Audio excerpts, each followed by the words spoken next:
মেয়েকে দেখেছেন? কাল কোর্টে গিয়ে বেচাল কিছু বললে আপনার মেয়েকে একেবারে ভ্যানিশ করে দেবো। কথাগুলো খুব ভালো করে খোপড়ির ভেতর ঢুকিয়ে নিন। সুদে মৃত্যুর কাল জেলে যাচ্ছে। কোর্টে গিয়ে আপনাকে কি বলতে হবে সেটা আমরা শিখে দেবো। আমরা মেয়েকে বাঁচাতে আমি কোর্টে মিথ্যে বলেছি বাবা।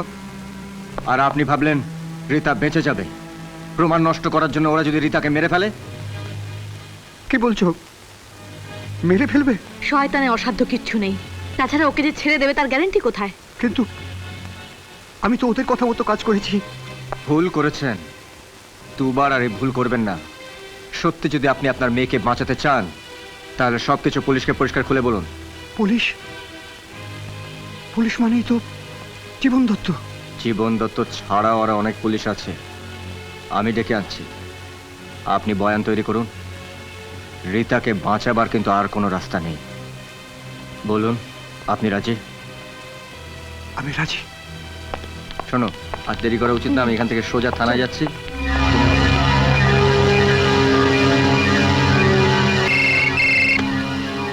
হ্যালো।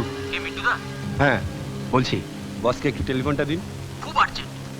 ধরো, দেখছি। শোনো, একটা টেলিফোন বুথ দেখে গাড়িটা দাঁড় করে তো। হঠাৎ কি হবে? কোথাও কিছু একটা ভুল হচ্ছে। কেন? তুমি মার কাছে যাও, আমি বিকাশ ওকে ফোনটা করে আসছি। ঠিক আছে। ওকে, বাই। হ্যালো। Hello hello. রাজাকে বলুন বুথে ওয়েট করতে। আপনি ওখানেই যাচ্ছেন। কুইক। Hello hello. হ্যাঁ হ্যালো। রাজা, তুমি অপেক্ষা করো, আমি আসছি।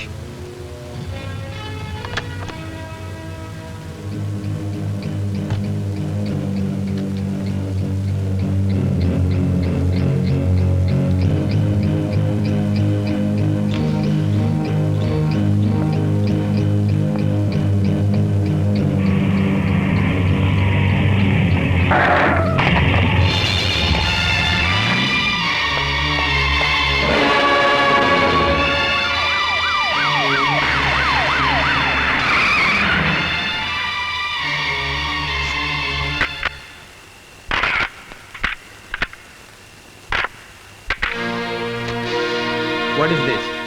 এই সাজানো ছবি দিয়ে আপনি রাজাকে খুনি প্রমাণ করতে চাইছেন? হ্যাঁ, এই নিউজটা কালকে দৈনিক জনবাণীর ফার্স্ট পেজে যাবে। হোয়াট? অসম্ভব, এটা মিথ্যে। এই মিথ্যেটাকেই আপনি সত্যি করে সাজিয়ে পাবলিককে খাওয়াবেন মিস্টার এডিটর। Certainly not. মরে গেল এই খবর আমি ছাপবো না। আপনি বেঁচেও থাকবেন, খবরটাও ছাপবেন। মিন্টু, ওই ঝুমাকে তুলে নিয়ে এসো তো। না, কি বলছেন আপনি? হ্যাঁ, ঝুমা তো আপনার একমাত্র মেয়ে। এই খবরটার সঙ্গে আরো একটা খবর কালকে ছাপা হবে। ধর্ষিতা ঝুমার আত্মহত্যা। একটু থামাকে একটু চলা তো চলবে না, মনের বরফ একটু ছোঁয়াই তো গলবে না।